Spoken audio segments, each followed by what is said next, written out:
Good afternoon. How are you doing?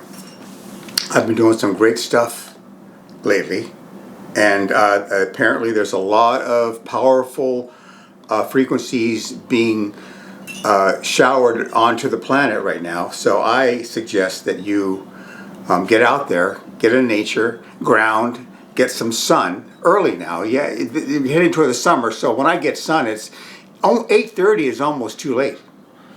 So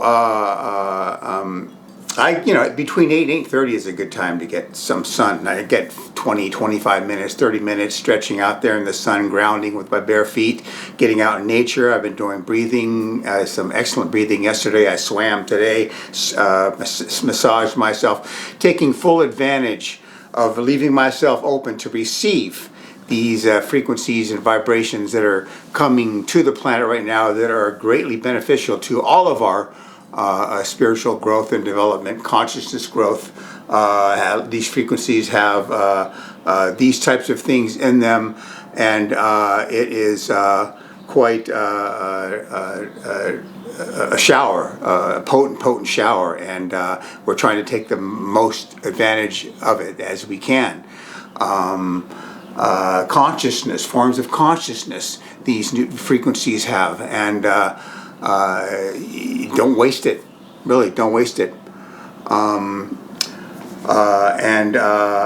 been doing some excellent stuff. You guys do some stuff, okay? Just some stuff is going to be beneficial. Of all the things that I've been telling you, all the things that everybody else has been telling you, now's the time. One of the times, okay? Okay, from darkness to the Renaissance, from the cross to resurrection. This is a brush-up video on exactly what I have been doing and what I feel as though is happening to me right now. I remember now, when I first started, I gave this life up. I had just been overcome by it all, felt as though I was Humpty Dumpty, fell off a wall, smashed in a million pieces, and my life, for all intents and purposes, was over. I had no personal presence, no idea of personal presence, no sense of authenticity, no love, no life in my life, no sense of, I lost my ability to feel friendship even. So I had success issues, I had money issues, unworthiness. We all have these types of things. Self-hatred, self-negativities that were so bad, it was like ridiculous, okay? Super ridiculous, you know, it's like, what the, didn't like social situations, always kind of 1 foot out. I'd go, okay, I'll go, but always kind of just trying to make,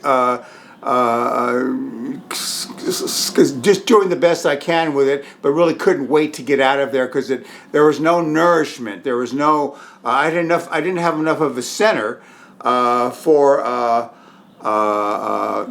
those to enjoy just casually meeting people. It was like anxiety, searing anxiety and pain, and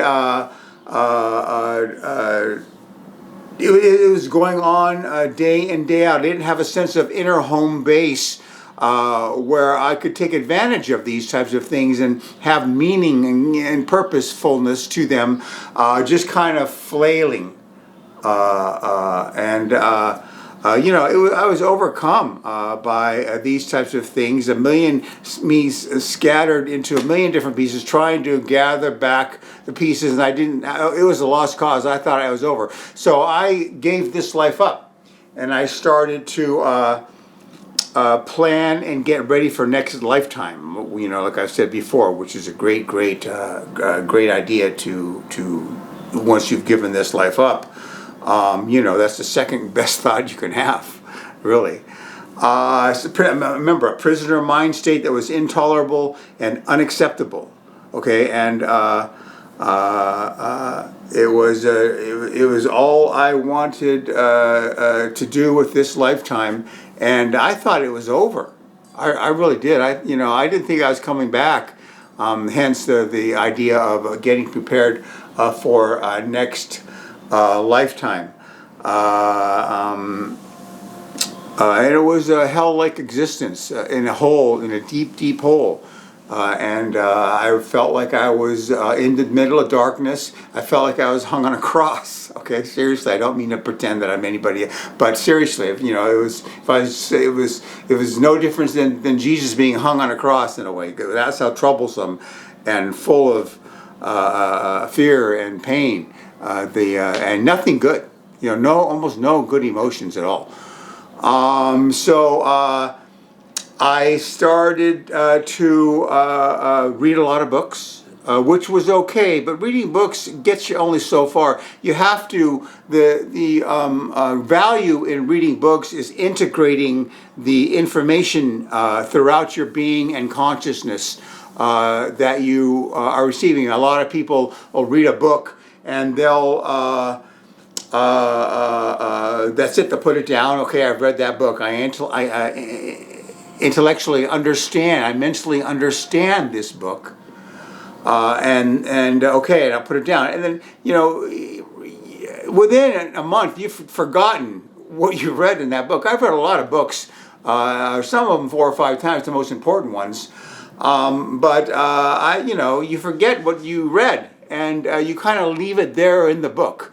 The reading of the book isn't the most important thing. It's the integrating of the information that the book is holding and the energy really that it's holding that is the payoff. And so you have to do that also. You can't just read the book and then read another book, then read another book. Oh yeah, I get that, and then read another book. You have to begin to integrate throughout your entire being the information in that book. A Lazy Man Guide to Enlightenment was one of them. I read that probably 5 times. It's 110 pages.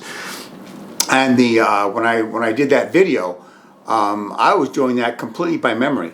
Okay, and I remember a lot of it. That's why, because I read it 5, 6 times. It was I felt it was such an important book. I started to employ techniques, meditation, breathing, stretching. A good amount of exercise. I always was an exerciser, so that was no problem. And I found out not only is it important to do those types of things, it's as important to do them with the right attitude, with a sense of effortlessness, with a sense of joy and movement and pleasure.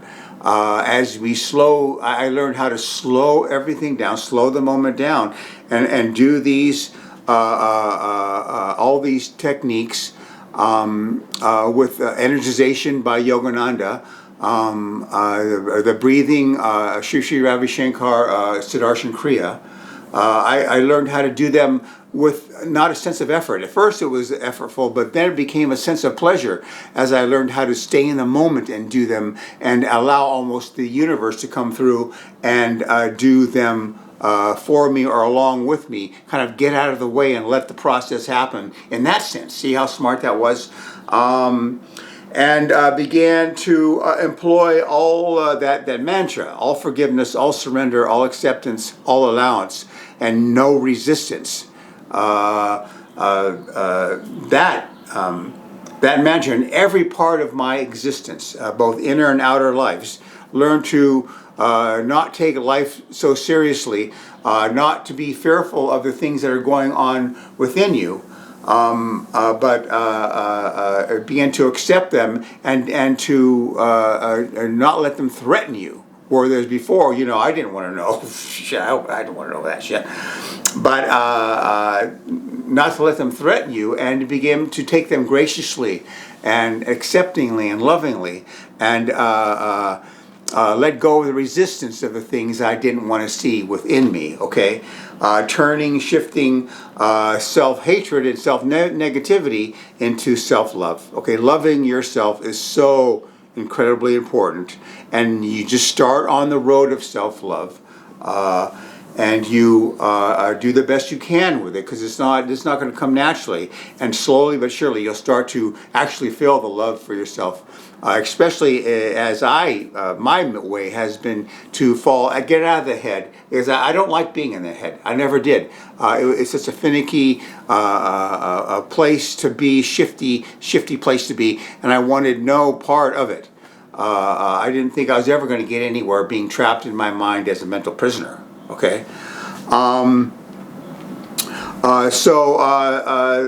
Employing that, all forgiveness, all surrender, all acceptance, all allowance, and no resistance, okay? Heavy, heavy duty mantra. I made that up myself.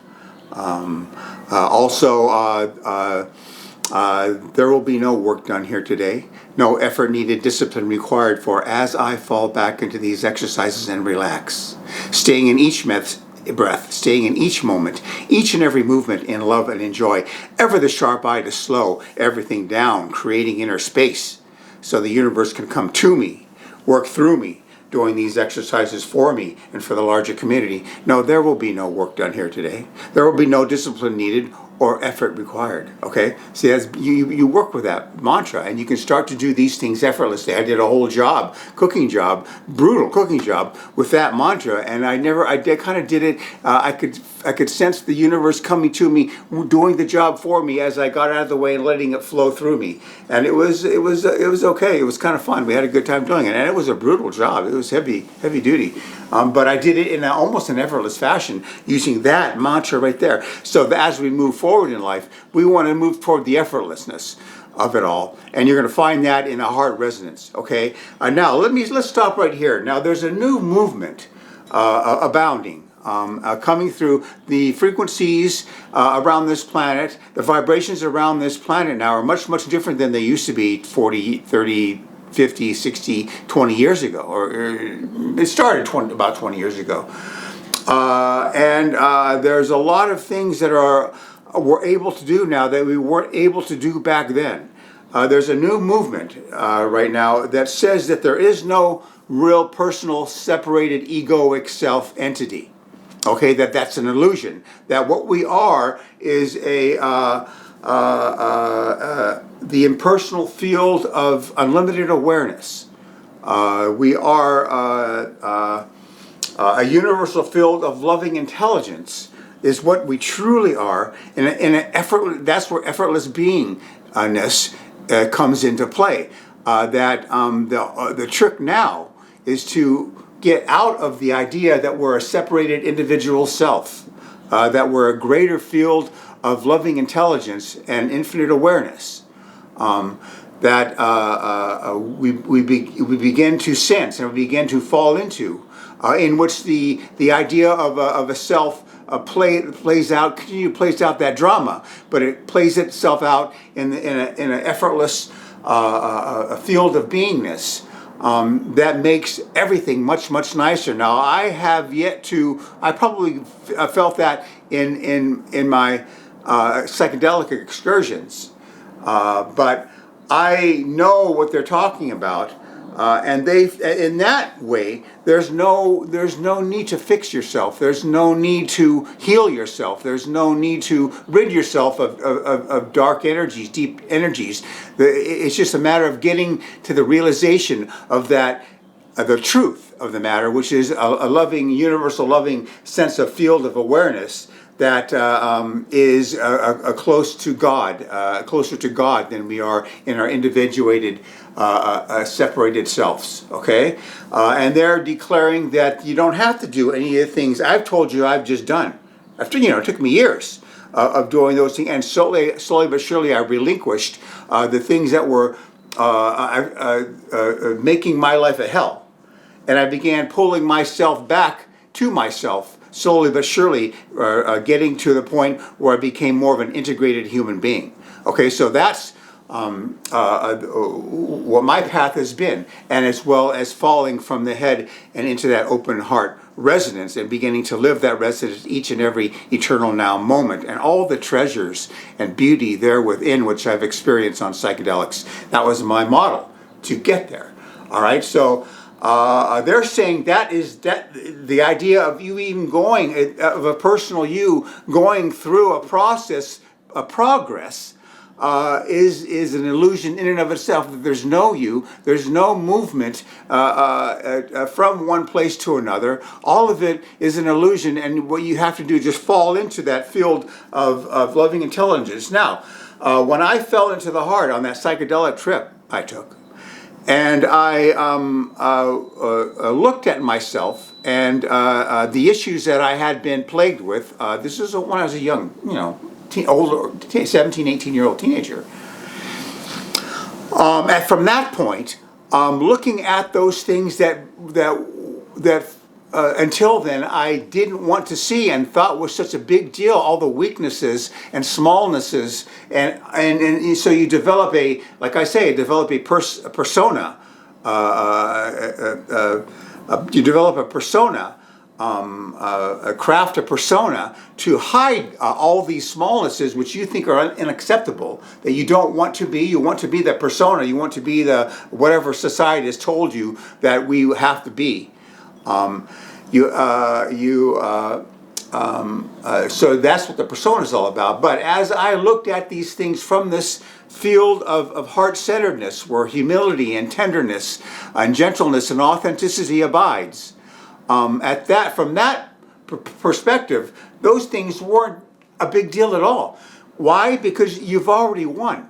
As you sit in the heart and sit in the intelligence and the beauty of the heart, and the expansion and the resonance of the heart, you've won the game, okay?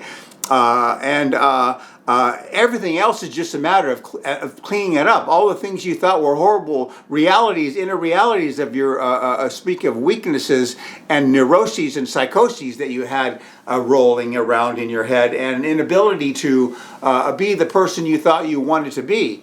From that perspective, it was, like clean up on aisle 7. No more meaning or no more angst than that. Then I got a little bit of cleaning up to do on aisle 7. You clean it up, but you won the game. Okay. Usually, in the normal course of events, you feel as though you have to clean all those things up, so one day you can get to enjoy yourself and be the more of a person, a more comfortable, content person that you want to be.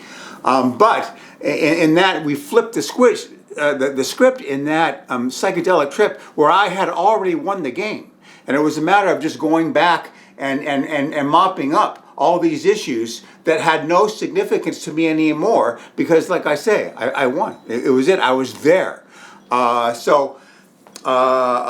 sure that as we step into this universal loving field of loving intelligence, this impersonal field of awareness, that's probably true too. But the trick is this: they say that what that understanding is, it's not a mental understanding. I can't tell. They think that the people that I'm dealing with, Christopher Taylor on Wild Satsang, Colette Whiteman, Barnes Whiteman on her channel, this guy Effortless Being, Katriana at Led by Love, that's her channel. All these are saying that it's a matter of that they're realizing that there is no you, that your personal sense of self is an illusion.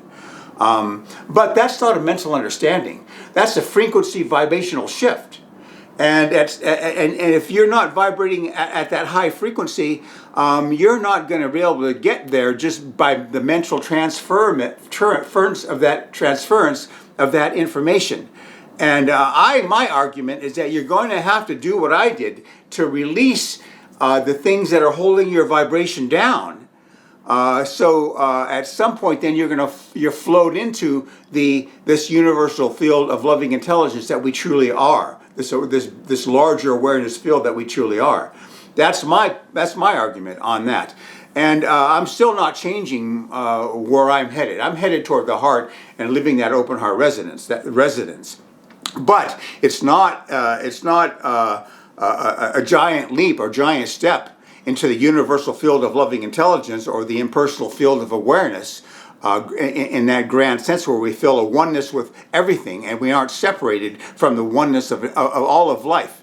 That is true, but my leaning is saying that, look, you're going to have to do some a certain manner of that before you're able to raise your vibrational frequency enough to step into that universal field of intelligence where you don't really need to fix yourself. You don't need to heal yourself. You don't need to get rid of the dark energies and masses. You don't have to attend to your anxiousness or your traumas or your neuroses or psychoses, you can do that later. So it's a game, really. I'm saying you're going to have to do some of it. Then you can. As I step into the heart, it's not too far from there to step in that universal field of loving intelligence, and then you can continue to play out that drama, but you're more focused, or you're more identified with the universal field of loving intelligence.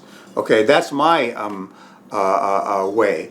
And we'll see how that comes to pass. But I'm going to keep track of these four. These four are really pioneers. Katriana, Carlette Barnes-Whiteman, Chris Taylor, and this effortless being guy named Rob. They are really as important human beings as there are on the planet, because they're the way showers. They're the frontiersmen out into this. Getting to this universal field of loving intelligence, impersonal awareness that we truly are.